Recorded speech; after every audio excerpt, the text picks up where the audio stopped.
Hi, welcome everyone. So this is a Taos Institute dialogue with the authors. We have taken a little break for the summer, at least in North America, and we're back to our conversations, getting together for informal conversations with authors of significant books.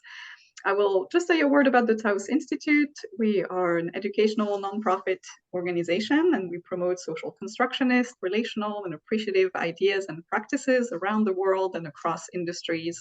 We have many resources and events to do that, like this dialogue with the author. We have an online community with many free events as well. We have workshops and classes and videos and podcasts and dissertations, manuscripts, books. So lots and lots of resources that you can access on our website, and also an online community that is free and open to everyone. It's called the Taos Institute Commons. So if you haven't yet, please visit us in the Commons, and hopefully you can connect with others who are interested in those ideas. So welcome again, and I will very quickly pass it on to our author today. Thank you so much for being here. So we're here with Lisbeth Frølunde for her book with two co-authors who she will mention. The book is Moving Along, Dancing with Parkinson's Research. I'm sorry, I'm read the wrong title. So Moving Along, and Lisbeth, I will let you introduce the book and get us started with this conversation. Thank you. Okay. That's all right. It's this book here that I will be presenting, and it's Moving Along, a co-produced graphic novel about Parkinson's dance. And I'm right now at a conference center in Copenhagen. So it happens the Movement Disorders Society has a conference, and I was on a panel yesterday and here today enjoying some talks. And then my internet at home has broken down, so I stayed at the conference center. So that's why you see this kind of strange background. I'm sorry, this is the real background. This is not wallpaper. And I hope that the background noise isn't disturbing you. So please let me know if it is, and I'll try to speak louder. And I'm thrilled to be here. And I wanted to know, first of all, just a little bit about how much do you know about Parkinson's disease? If there's anybody here who doesn't know much about it, then I'll give you a little resume about the disease itself. Does anybody need that, or are you pretty familiar with the neurological disease, Parkinson's? And in the chat, Chakra is saying very little. Very little. Okay. But maybe you could say just very little. Okay. So I'll just give a summary of it. It's after just a few words. It's a neurological disease that affects 60,000, for instance, in Denmark, and it's growing. It's mostly people over 60 who have it. And I think you have seen the characteristic kind of shuffle walk that people have. There's a variety of motor symptoms that you get with Parkinson's, and also non-motor. And it becomes debilitating. Some people are very affected by it, and others much less. And there's a whole variety of ways of understanding it as a cluster of illnesses that are Parkinsonism. You might know people from, again, the shuffling gait. Some people they shake. And some people develop a dementia and a whole lot of urinary problems and a whole slew of issues to their health over time. It's not something typically you die from, but there are many exceptions because people get poor gait, balance problems, and so on. So I hope that gives you a sense of how it's a very serious neurological illness. But that's not so much what I'm here to talk about. But what I have written this book about is to work on hope and optimism, as I said, and I see Parkinson's with those of you who work so much with other types of vulnerable groups. So I will talk about it more in a general sense of how do we work with people who have these various kinds of disabilities or mental health issues or illnesses. And Parkinson's is there's often a lot of focus on the person who has the disease because they're the one who goes to the neurologist and so on. But it's considered actually something that affects the whole family. And just like Alzheimer's and other diseases that people have for many years, it requires a lot of different kinds of treatment, and it varies throughout the globe. So I can't even pay it justice by giving you that short synopsis.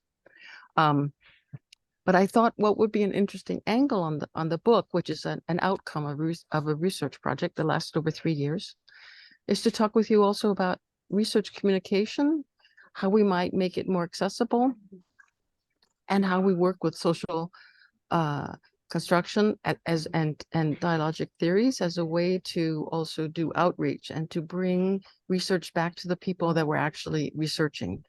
People with Parkinson's often say that, you know, they're tested and prodded and their brains are donated to to science, but they feel like they don't really know the results of that science. So there's oh, Someone just joined. There was an echo, but I muted them, so I think we're sorry. good. What? I think we're good. Someone joined, then there was an echo, okay. but we're okay now. Okay. I have prepared some slides and sort of a list of questions that I'll just introduce them now. And it's because I hope, of course, that we'll have a lot of time for discussion, that I won't fill you with all kinds of information. I can talk about Parkinson's disease and dance forever. So I'll just kind of read them now and then keep them in the back of your mind. So what strikes you as you hear about this research project on dance with people who have Parkinson's? What sort of ethical dilemmas do you or we face when working with vulnerable groups? How do we spark hope, even when, and especially when, dealing with an illness or other health, other social problems that are very serious? What sort of outlook do we maintain also for our own health, mental health and physical health? And how do social construction and dialogic approaches help us, or do they help us navigate when we encounter various dilemmas in our practice, in our roles, as varied as they are? I hope that makes sense as kind of thinking about as you listen and maybe jotting some notes down. And you're free to ask me questions along the way, and I'll really try to keep it brief because I sent this to Alex, the slides, because I can't control them myself through the way that my university has locked my Zoom. So maybe you could start those now, Alex, unless there's a question right away. Okay, well, let's just start those. Thanks. And if you can put it on speaker view.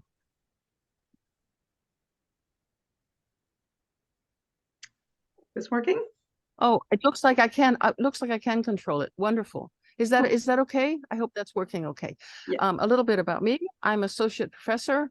I have a PhD in media and art communication studies, but I have a background also as an expressive arts therapy. I went to Lesley in the US, and I worked in clinical psychiatric hospitals, so clinical work, before I became a researcher. Very, very brief. And I worked on this Parkinson's dance project with two wonderful colleagues, Louise Phillips and Maria B. Christensen-Strynø, who's now at Copenhagen University. And I will focus mainly on the research output in the form of the graphic novel book.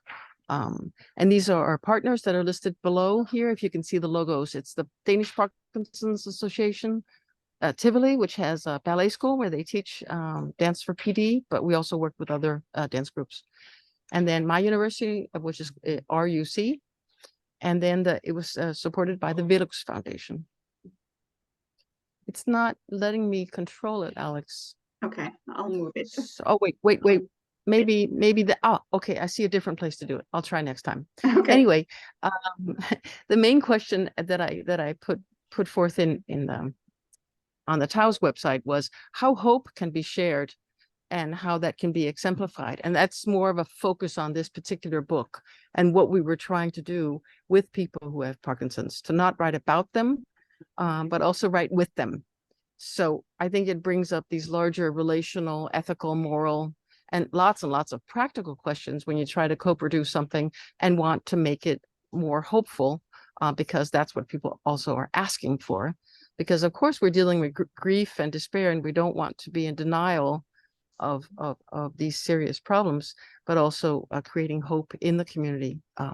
So I've sort of divided it up. We'll see how far we get with situating this kind of work in the health humanities field, my own motivation, what is hope, and how arts-based methodologies are related to that, and then discuss the benefits and challenges, hopefully with you.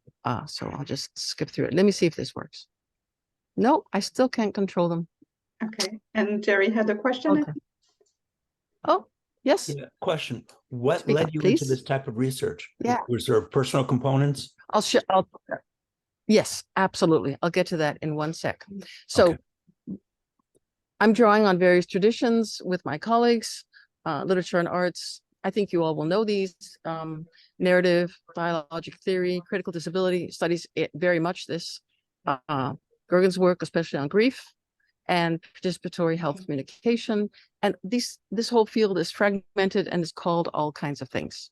So next slide, and I'll go into why I myself chose this. Thank you. Oops, I think we missed one. Yeah, there are a couple of books that are interesting, that are produced in the field of graphic medicine. And for those of you who worked in the medical field, who work in the medical, the next slide. It sort of jumped, Alex. So you are could you go moving one that? I think slide. we both moved them, so they jumped. Oh, did it? Did I succeed in moving? Okay. I think I'm going to try now. I'm going to. Okay, it's working. Great. It just has a delay, so thank you. Anyway, so this book called the Graphic Medicine Manifesto, I think, is a wonderful piece of work about the intersection of comics and healthcare. And on the right is a autobiographical work in the form of a comic by a man who himself has Parkinson's, but it's a very dark story. It starts with that he tries to commit suicide. Okay, this is a model of that I've taken from another article, is to show you that much of the research on Parkinson's is about what happens in the brain, and in this case, a hypothesis of what happens in the brain of a person with Parkinson's who dances. It sort of bypasses some of the other mechanisms, as they call it. And it's fascinating, but of course, that's not the kind of work that I do. But I really respect people who are working in this way. Okay. My investigation is very much based on this focus on personal stories and really seeking the perspective of people who have firsthand experiences of health, illness, and the treatment of it, and that of course would include doctors. And why am I so interested in that? That's of course because it stems also from my own experience, because my husband has Parkinson's. But before that, I was also very interested in what is representation. How do you empower the voice of patients, carers? How do we look at these divisions? And also empathy. How do you educate for greater sensitivity to illness experiences? And because I'm here at this conference with a lot of neurologists, I think this is particularly to them, that we need to prevent this kind of loss of empathy that a lot of doctors unfortunately get even during medical school. So my own motivation is that I participated in this incredible Dance for PD related class at the Tivoli Ballet School just after my husband was diagnosed, and it just gave me personally so much hope. And I asked the other dancers who had PD, why do you continue to come? And they said, it makes me so happy. And they say, well, my friends are waiting, or we're going out for coffee, and this helps me so much because I can actually walk afterwards. I have to use a walker, but I can leave and not use my walker.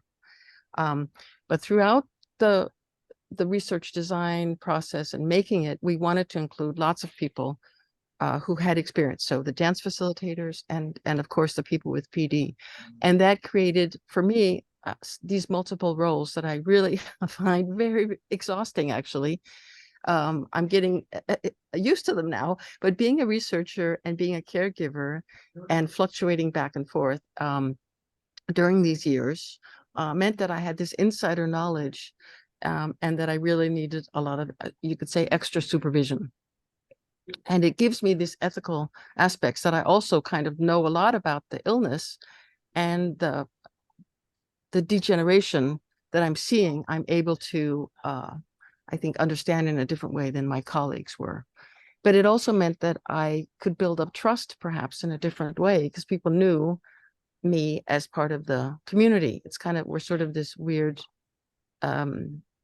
insulated community in some ways of people who know Parkinson's. So this is the research design. I don't want to spend so much time on it, but we had these 3 phases, and it started with an ethnographic study. We followed 5 dance classes. Then we did interviews in people's homes, those who wanted, who said yes to that. Then a series of collaborative storytelling workshops, but they involved both writing, performing, music improvisation. We did role plays where we were experts in a podcast, that kind of thing. And then we did that as a part of a joint analysis. So the material that we used was actually from the interviews and the observations that we had had initially. So we were able then to crisscross our empirical material and supplement it with additional stories through these creative workshops or storytelling workshops. And it revolved around these research questions. I know you really can't read it, but the first one is about what's the meaning of dance for people who have PD in a nutshell, and what their embodied experience. And the second one is, how can we work in a person-centered, participatory way and really include people who are the experts, who are the co-researchers, and have them be involved in designing the research design. So we have a structure, and yet it's open for them to change it. So we were investigating, how is it we're doing that, and how could we do it more or better? What's involved? So this, I will just buzz through it very quickly. There are 2 types of dance programs in Denmark. We try to bridge the 2 different types in our observations. We did analysis of the themes that came out from the interviews. Overall, music and dance are just very integrated, and there's lots of memories associated, lots of bodily expressions about feelings, and especially some of the groups, they used a lot of pantomime, a lot of mimicking, a lot of sort of performative things that grew out of the groups. And people reported repeatedly gaining energy, vitality, sensuality. In the interviews, they also came up with a lot of loss of their jobs, their identities, their dreams of the future. Many of them were at the top of their careers, you could say, expecting to take care of kids and grandkids and, finishing their work life kind of in a grand way. And instead, it was sort of a defeat. And then the dance became a new community for them. And they compared it with the joy of dancing and the freedom that they felt in it, and this physiotherapy that they were obligated to do. So we also saw the arts and aesthetics as meaningful, also because it's kind of normal. It's natural and normal to want to be creative. Some of them had danced a lot before, or they compared it to, all seniors, like to go to watercolor, or, like to learn something new. So embracing the arts was a way to both be creative and also to feel like I'm learning something new. I still have the capacity to do that, and it helps me live in the now. And it helps also to look at this disease progression. But it also brought up a lot of fear, because they would look at each other and compare themselves with each other. Okay, trying not to go into detail. So we had steering group and advisory group, and they gave us a lot of input along the way. So here we're testing out the storytelling with some of our wonderful people in a very sensitive way. They kept sending, when we did these workshops, we also did lots of work in between, both, working out what people were sending us, and they would continue to send us stories. So this is one example of a woman saying every day she would go for a walk, and she saw this tree that had fallen down from a storm, and she'd been following that it actually rebloomed. It got new leaves and it didn't die. And she identified with this tree and how her body was broken, and her hope had been gone, but now she was finding a way to live as a crooked tree. And so this became a trope or a leitmotif in the book, in this moving along book, that we also built with them, that we created with them along the way. And also we included some illustrators. So we had lots of wonderful quotes about people's own assessments of how their concentration improved, their coordination improved. They were able to, walk home and run up the stairs, but going to dance, they had to take a taxi. They had no energy. And what that means to them is that they're constantly assessing their own body and saying that dance really helps them feel better, at least for a couple of days. There's a wearing off. So when we asked them how's dance used, then they would tell us all of these anecdotes about helping each other and how they learned these different tricks for getting moving again when they would freeze. This is one of the symptoms of Parkinson's, or the effects is that sometimes your body gets so rigid and stiff you can't move at all. And then there are these visual cues, auditory cues, especially with rhythmic music. You can get out of it. Other people can help you get out of it. So they would tell about knowing that, and the other dancers would help them get out of it. And then we wrote some poems based on these stories. And here you see an example that's also included in the book. Yeah. We built the book around the beginning in the dance class, and you see an example of that here. And then there were 5 characters that were fictional, but based on real people and their interviews and the later workshops. And so I assembled the manuscript mainly, but with the help of lots of people in an editorial committee, and worked with the illustrators. And so here you see them in the dance class meeting the researchers. So we also made the whole research process transparent. And then there's sort of a story arc where we follow these 5 composite characters. 4 have Parkinson's and 1 is a spouse to someone who has Parkinson's. And this came out of lots of role playing and all kinds of fun things that we did with the illustrators. Here's Hugo, and that story, or that character, has these particular themes. He's in the very beginning of his illness, and he's ashamed. He's closeting. He's trying to hide. He doesn't want people to stare at him, so he retreats. And he's also doing some very risky things with rowing, as you see illustrated here. Then there's Alma, who herself is a midwife. 5 of our interviewees, our co-researchers, worked in the medical field as doctors or nurses, and 2 of them knew a lot about Parkinson's. So we wanted one of the characters to have this kind of duality of knowing, having her background and knowing actually what was going to happen to her. And here she's getting help from a colleague. It's very, very touching. Alma, she also goes through a divorce, and you see her getting very depressed, but she's comes through it. And this is one that relates to the artwork that you see in the back of the painting, and is a Wheel of Life painting. And this is the caregiver who talks about the loss of the common interests with his wife, and this burden of kind of witnessing not just her, but the other dancers. And yet he also just really enjoys dance a lot. And it gives them a sense of connection again, and doing something that they both really like, and having a community around them. But he also is kind of a lonely figure. And the last one is Eskil, who you see him with his grandkid, and the intention there is to talk about his revitalization, that he likes to flirt at dance. He can be good at something. He's good at dancing, and it gives him a lot of fun with other people. So that's what I'll say about that, and I can go into the benefits and so on, but I think I've taken up so much time now with that. And this is the ending where they're sort of flying and happy. Yeah. So yeah, I already mentioned these challenges of hope. and the hopefulness. But here you see also this in the book, we're trying to bring up the complexity of hope in relation to dealing with all these issues and facing these losses.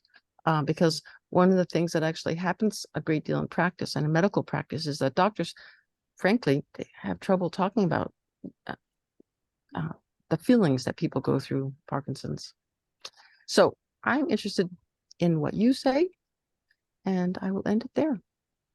So I don't know if I can turn this off or if Alex has to go back. I can do And that. do it. Thank you, Alex. Here we are. Yeah. So please, yeah. How long is our time here today? Well, we have another half an hour, right? Okay, this is a wonderful talk. I teach improvisational theater to people with Parkinson's. Oh, great. And I've Oh, also, lovely. and I'm in Naples, Florida, and my dad had Parkinson's, ended up with Lewy body. And once I discovered improv, I've been working with Parkinson's patients since 2000 as a clinician. But once I discovered improv, I started using it. We do a lot of movement in our class. We do dance. It's online. Everybody's invited to come if they'd like to visit us. And there's so much in common with what we're doing. I wish I was a PhD and could do research because this is lovely. We put on live shows on Facebook where we perform in front of a lot of people. Great. And I can put my email in there if you want me to, but Alex has it. And I wanted to mention the Quiver, if you don't know about that. The Quiver is a site for artists, poets, photographers who are have Parkinson's, and it's called Quiver. So I'll just put some stuff in the chat of who I am. And so this was a lovely presentation. And I also, I also studied dance therapy for a while. Oh, so great. Yeah, yeah. I somehow lost you when I went into the chat, but I'll find you again. And if you're interested in getting the book, it's both an ebook and a regular book, and it's quite big. It's how many pages did it end up being? 177. So I only just showed you a few of them, and there's a lot of essays explaining it, but most of it is a graphic novel. So it's quite a lot of graphic novel.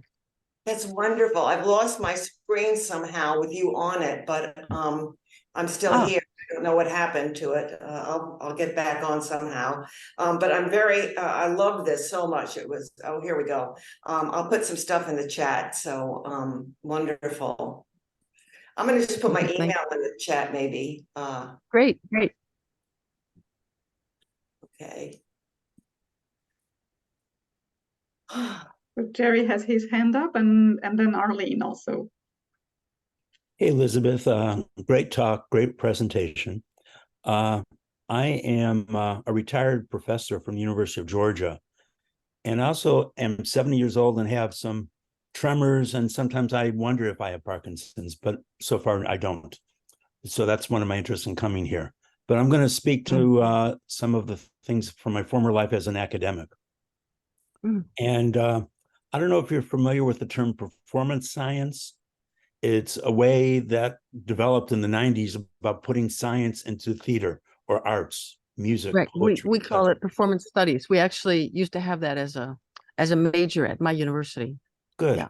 And I remember back in 2000, I saw a theatrical performance of something called Handle with Care about metastatic breast cancer, produced in Canada.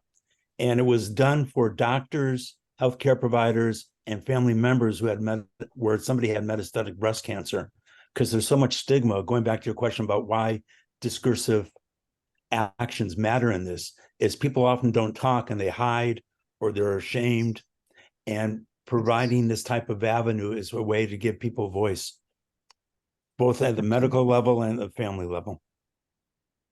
So thank you. Thank you very much. I just have to mention that there's a Swedish group at the Stockholm's Ballet Academy, and they do performances at the art museum with people with Parkinson's, and they are so beautiful. You can find them on YouTube. I don't have the link, but I could send it out. Yeah, that we have cooperated with. And of course, Leventhal, Mark Morris Dance Group, and the Dance for PD people. They have a wonderful website with all kinds of resources and films and so on by people who have Parkinson's. And there's also a Dutch sort of series of videos that are really very, very touching and beautifully made performances. Yeah. Thank you. So that combination of the arts and how, I mean, there's lots of nuances within how this comes out. Yeah. Thanks. Shall I go next? Ah, there you are. Yeah. Hi, thank you so much. This is wonderful. And the resonance is wonderful too. And you mentioned, of course, David Leventhal on Dance for PD. And actually, if anyone's interested, you can attend a class. And so whether you have Parkinson's or not, it's quite extraordinary. And there had been a public television documentary interviewing some of the people that were associated with that. And there's this one moment of a social worker who's sitting in a kitchen. She says, now, you know, and she has Parkinson's. She says, now, you know, right now I cannot move. I cannot move, but I can dance into the other room. Because they teach people choreography. They say, how can you get from this point to your door? So they take ballet in terms. So thank you for mentioning that. The other thing is that I've just written a chapter in the Social Construction Handbook with a person with MS, Elizabeth Jameson and Kathy Clark. And your point, I can't emphasize it enough, writing with someone, not about them. Because as we're all aware, in medicine, you're always writing cases about somebody, right? And so what Elizabeth did is she was diagnosed with MS. She had been a human rights lawyer. And what she did was she was looking at her MRIs, and her words, they were so ugly. So she stopped being a lawyer and she became a human rights artist. And she has these extraordinary images of the MRIs. She's now quadriplegic. And in terms of how do you move, how do you spread this around?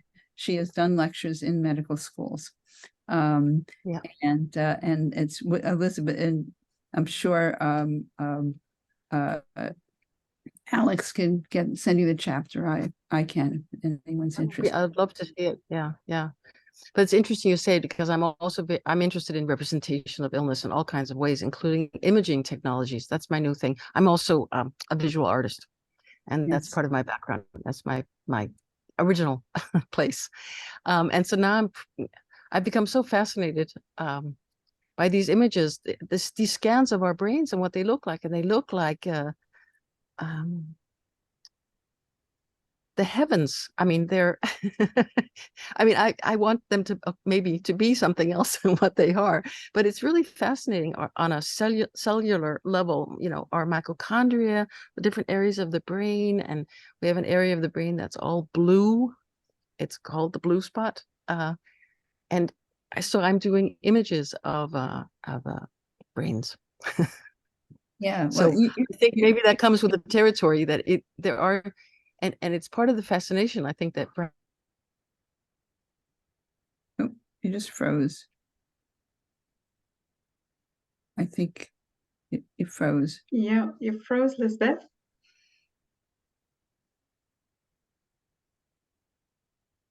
I'm gonna wait a moment. Anyone else had anything else to share in the meantime? Conference, and I'm seeing it again. All these scans and graphs. I'm at a medical, mainly medical conference right now. You froze for a moment, so we missed. I don't know if you noticed. We missed some of what you were saying. Oh, sorry. That's all right. You didn't. I was talking about the whole medical, the imaging technologies Yeah. and the way the body looks on the inside. And now that I'm... Uh-oh, froze again. You froze again.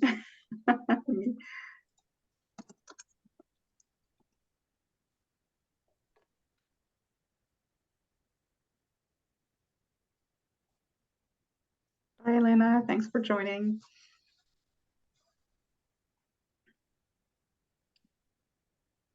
Anyone else, please jump in. I have a friend who has Parkinson's who's actually in a boxing club and finds a lot of benefit from that. So I put a link in the chat. This is from John Lienhardt's work, and many of the episodes he's done is about art and the body. So there's I've shared a link of George Stubbs way back in a century ago. But also there's a beautiful book. I'm trying to find I'll find it in a few minutes, where John says the first time he went to the medical center and saw while during the operation saw the colors of the organs of the body, he was mesmerized. And he was saying we think our body in black and white, and when you see the color in the body, it's just fascinating. So I'll try to share that book. Otherwise, we always have Alex between us to Good. bury information. Sorry, I left for a while. It froze, and then I was... Yeah. Lisbeth, I wanted to ask if you had a small video about the book, because I wanted to share it with friends. And I know there are other communities, and I have lots of friends, including Denmark, who would be really interested in your work and the books as well. Oh, thank you. I've posted it on LinkedIn. I haven't been so good about spreading the word about it. It just came out, I have to say. But I'll find you on LinkedIn. No worries. Yeah. Yeah. Okay, great. Because there's a QR code, and I have a poster. It's yeah, it's downstairs, and yeah, I'd be glad to share it with you. It can be ordered online readily, but if you know some other people interested, just send it along, because lots of people, because I think what opened up for me a couple of things, and I have a friend who's just about beginning to work on addiction research for a PhD, and I think yeah, you had frozen for a second. So one of my friends, Louise from Ireland, she's working on a PhD on addiction, and she's been struggling with the study design, and I think she would really be excited to see your paper and your research study as well. She comes here often, so I think that's one place. The other thing that really got me was because I've been chasing this thing called hopelessly for almost a decade now, and the Dementia Forum on the Eastside Institute gave me a lot of hope as well, and but also this theme about arts. I'm so inspired now that I want to rework the engineering curriculum in an arts-based way, not just graphic. I mean, not just representing that information as art, but also doing science as art. I think it's very fundamental. The strange thing was, I gone for a spiritual retreat, and he made us draw something, and he said, by looking at what you guys have chicken scratched on your paper, I can diagnose you with what weird ideas you may have, and that really got me going. Wow. Where are you located? Where are you? I'm located in Mumbai. Okay. In Mumbai. Great. No, I also teach arts-based methods on a PhD level and at the graduate level on different ways of doing ethnographic studies involving very simple visual use of visual methods and design-based research. So I think we're on the same, yeah. You can be sure that I'm going to read up your research and maybe even ask for your original papers and all that. But I'm also excited about Yeah, I'm also excited about what Margot and Arlene shared as well. Mhm. I think it's wonderful because I think um, we're looking at, like you were saying, in representation. I think also what Jerry shared about metastatic breast cancer really got to me quite a bit, because I have friends, close friends, who are struggling with um, regaining the joy of living, even though they are in remission and all of that.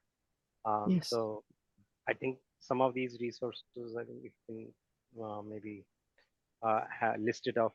I think there is a comment section in this announcement of Lisbeth's program today. Maybe some of us can post it there and Oh, yeah. look it Thanks. up And there. I'd be glad also to put some resources in, some more resources. And the graphic medicine is sort of a movement, and there's a conference, usually in the US or Canada, sometimes, yeah, UK, sometimes other countries in Europe. But they have wonderful books. So it's a conference, but it's also kind of a network, graphic medicine organization, graphicmedicine.org. And it's also in Spanish.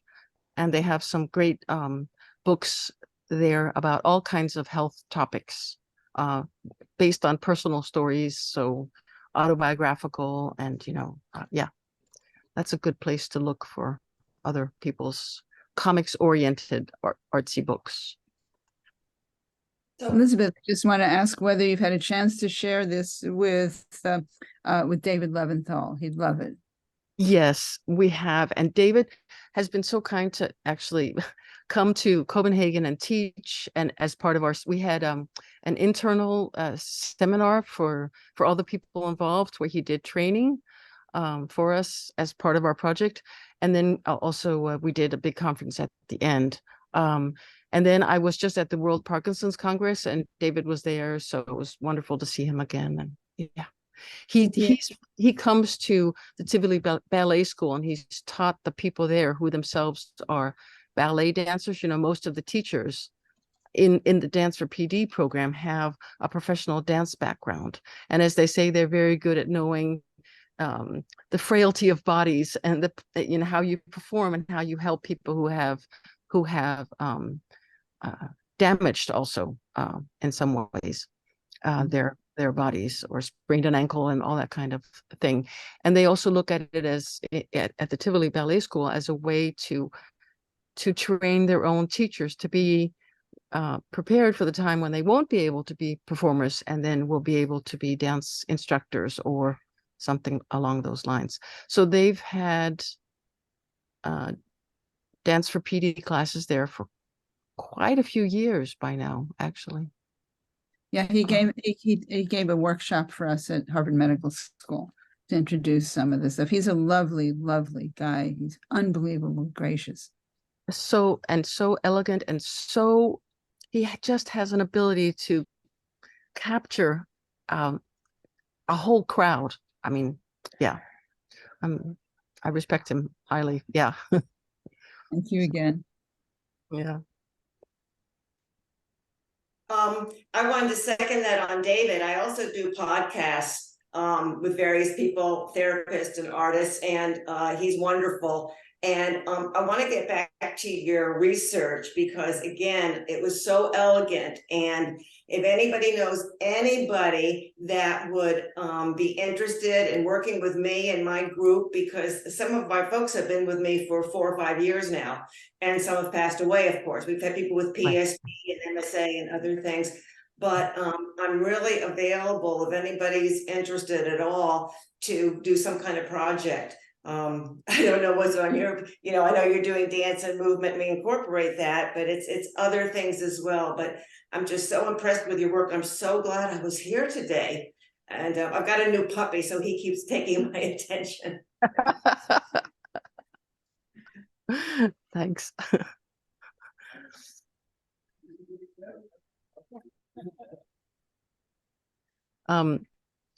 I'm just thinking, that one of the things I haven't touched so much upon is just this, the caregiver's role, and the part of doing research with people who who are struggling with things that are very parallel to one's own struggles. And I thought that that was something that some of you might recognize, and how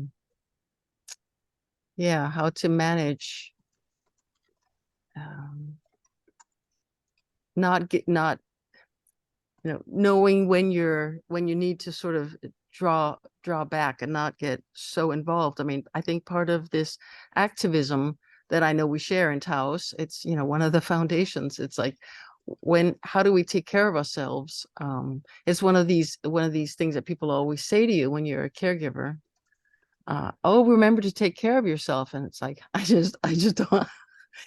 It's very difficult to find out what that is, Yeah. I remember a saying from John Rowland, who is a family therapist physician, and he wrote a book about disabilities. And he wrote that the wife was saved from cancer, but the marriage was lost. Yeah. And how to look at things more relationally and help the others in the family system. Yeah. There's so many dynamics, the reversal of roles. And a lot of times with the people I work with, they're very isolated, you know, and if the care partner has something as well, where they're not able to get out as much or do things, we have different associations that help people, but there's so much isolation in this disease, from the person with PD feeling so isolated, and the care partners. So it's such a big issue, and they need so much help.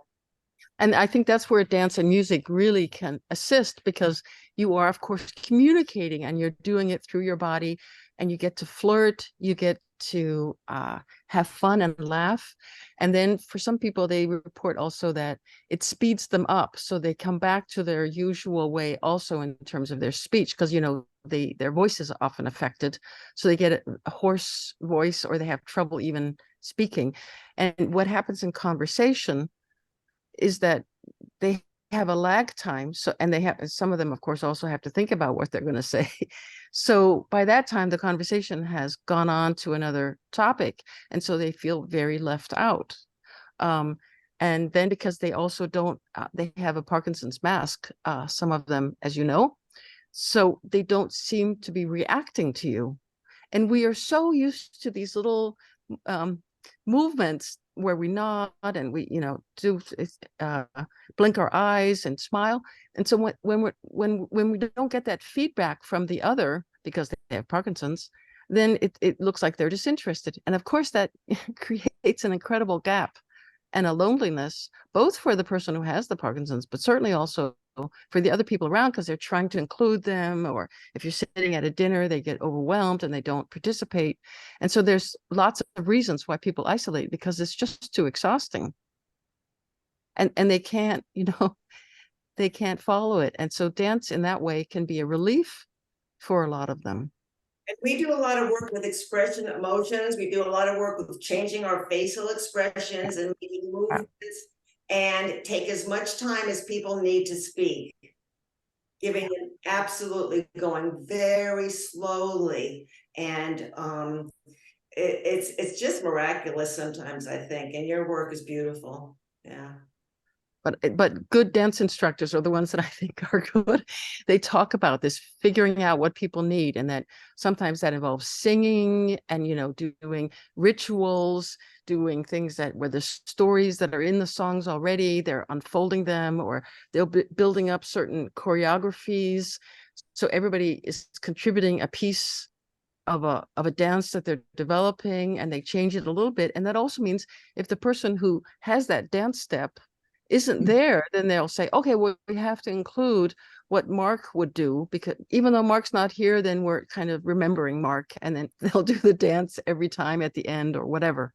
So there are these ways of including people that I think are so important for that loneliness and isolation that's otherwise, that's continually a problem. Yeah. Arlene, I think you were next. Oh, okay. No, just briefly, the larger issue of caregiving is something Arthur Kleinman has written about extensively. And he's talking about the lost art of care across medicine.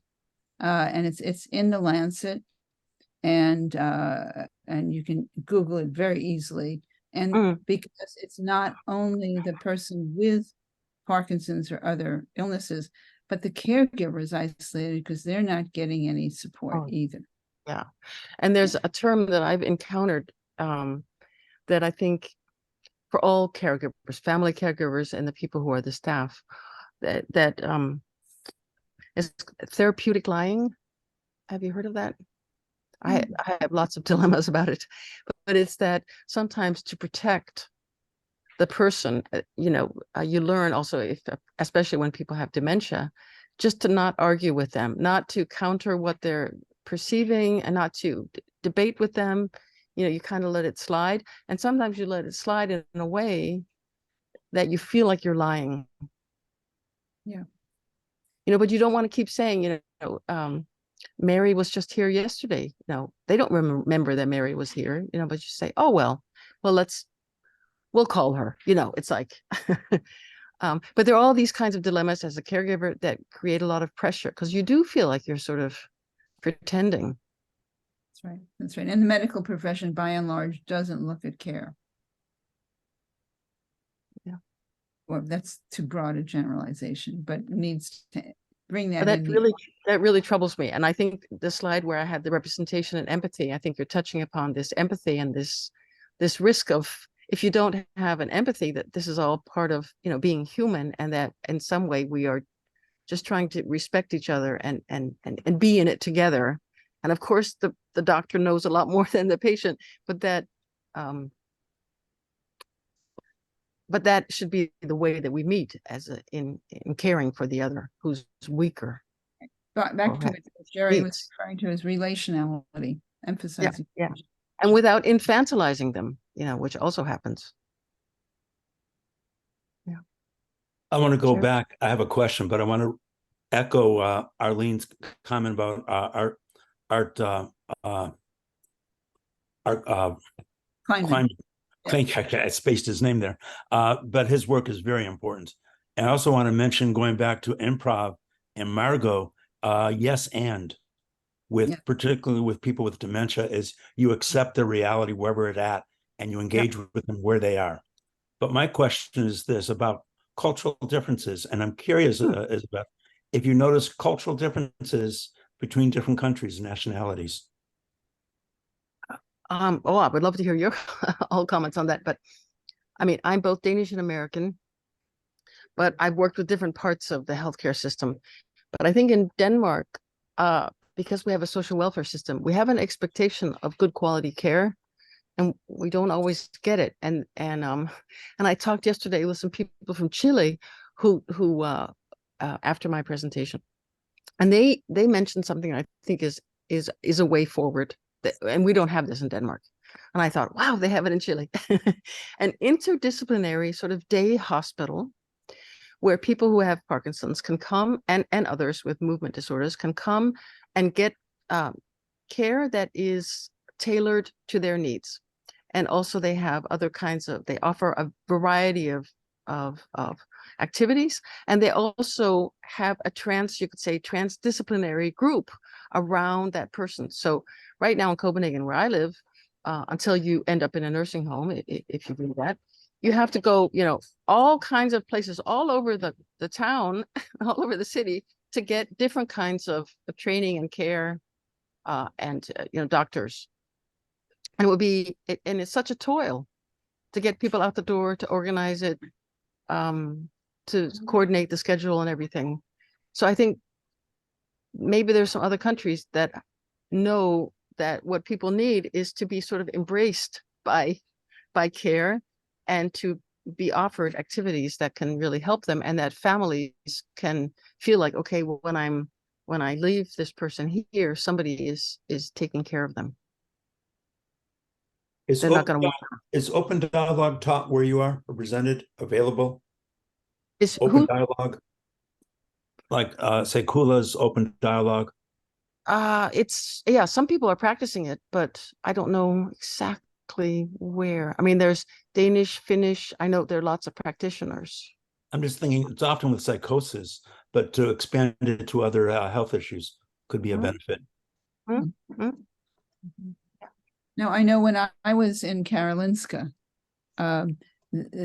things were changing, but if they had a team go out to someone's house, they would find out, what do you need? You know, do you need, you know, some work done on your house? Do you need connection? And it's just such an amazing idea. In this country, in the US, we don't have anything like that. Yeah, I mean, we do have bits of that in Denmark. So I know we have it for people who in certain areas, like young people who are in trouble in different ways or have various diagnoses or have dropped out of school. And, you know, you have lots of team efforts like that. So it does exist. But, and I know there's one place that works with dementia specifically, and they have some of those services. But mainly it's not uniform at all. No. So it's now almost in Denmark, 6 p.m. Yes, so we are almost at noon here in the east coast of the US. So yes, we're coming to a close. So any final word, Lisbeth? Well, I just want to say that my colleagues are fantastic, and Louise Phillips has written a lot about social construction and dialogue, and you'd be interested in her work, I think, but she unfortunately couldn't come today. So and we appreciate Taos, and we've been to Mexico and been to a long time ago in Merida, and so it's great to see you all and sort of get back in touch. Yes, thank you so much for hosting this conversation today, for sharing your work, and thank you all for coming. So there will be a recording. We will share it in the Taos comments, and feel free. There were lots of resources exchanged in the chat, so feel free to also post them in the comments so that those who couldn't be here can. Yeah, I think that's a great idea. Yeah, and you can continue exchanging, you know, your resources and conversations. So that's why the online community is there. And if you have any trouble with anything, just email me. You can reach the Taos Institute, and we'll help you with that. So thank you everyone for coming, and enjoy the rest of your day or night wherever you are. Thank you. Bye. Thank you, everybody. Thank you, Lisbeth. Thank you.